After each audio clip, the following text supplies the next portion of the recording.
کہ سب سے زیادہ اللہ لوگوں کو جہنم سے آزاد کرتے ہیں۔ تو دوران خطبہ میں دعا کرتا ہوں، آمین کہہ کے شامل ہو جائیے۔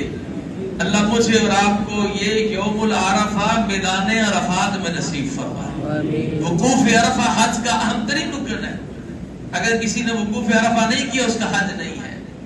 تو دعا کریں نا اللہ یہ عرفہ کا دن ہمیں میدان عرفات میں اور مسجد نمرہ میں نصیب فرمائے، اور یہ زندگی میں بار بار نصیب فرمائے، آمین ثم آمین۔ پھر اس کے جو 10 تاریخ ہے اس کے بارے میں نبی صلی اللہ علیہ وسلم نے فرمایا، اعظم الایام عند اللہ، اللہ کے نزدیک جو اعظم ترین دن ہے وہ یوم النحر 10 ذی الحج کا ہے۔ اس حدیث میں ایک دن اور شامل ہو گیا، فرمایا یوم القر، جب حاجی عرفات سے مزدلفہ رات گزار کے واپس مینا میں آتے ہیں، یوم القر یہ 11 کا دن بھی اللہ کے ہاں عظیم ترین دن ہے۔ تو اللہ مجھے اور آپ کو یہ 11 ذی الحج میدان مینا میں نصیب فرمائے۔ اللہ یہ فریضہ حج ہماری زندگیوں میں تندرستی کے ساتھ، صحت و عافیت کے ساتھ، کیونکہ یہ جوانی کی عبادت ہے، ہمت کا کام ہے، اللہ ہمیں اسی میں یہ بار بار نصیب فرمائے۔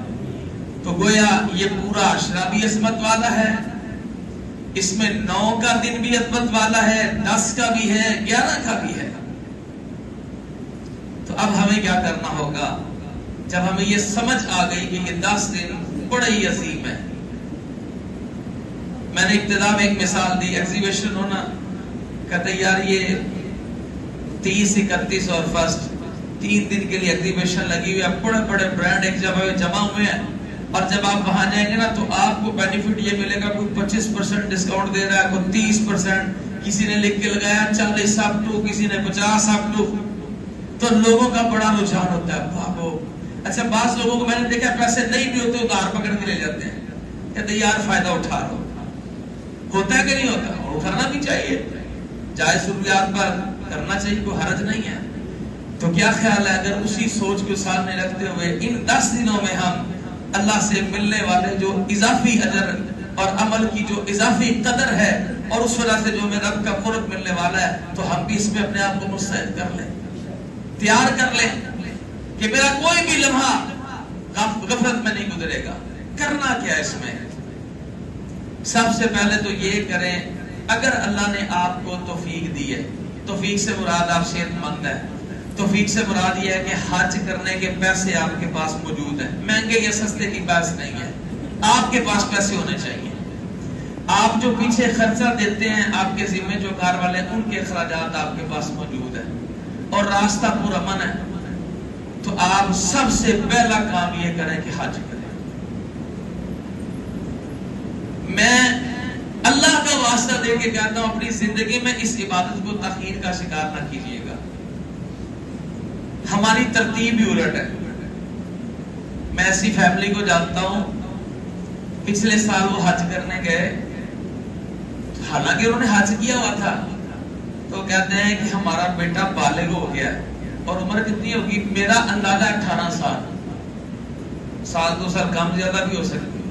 تو وہ کہنے لگے ہمارا بیٹا بالغ ہو گیا، ہم نے تو حج کیا ہوا ہے 2 مرتبہ، تو چونکہ اب ہماری ذمہ داری ہے کہ بچے کا فریضہ ادا ہو، اس لیے ہم بیٹے کو حج پہ اکیلے بھیج نہیں سکتے تھے، ہم اس لیے اس کے ساتھ جا رہے ہیں تاکہ اس کا فریضہ ادا ہو جائے۔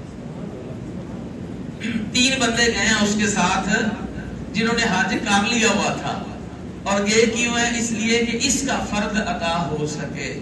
ہم تو 18 سال کی عمر میں سوچتے بھی نہیں ہے کہ حج کرنا ہوگا، یا اپنے بچے کے لیے سوچتے ہو، بیٹی کے لیے سوچتے ہو، کہتے ہیں یہ تو بڑے کام ہیں، اپنا کاروبار سیٹ کرے گا، تھوڑا سنبھلے گا، اب ہی کرتا رہے گا۔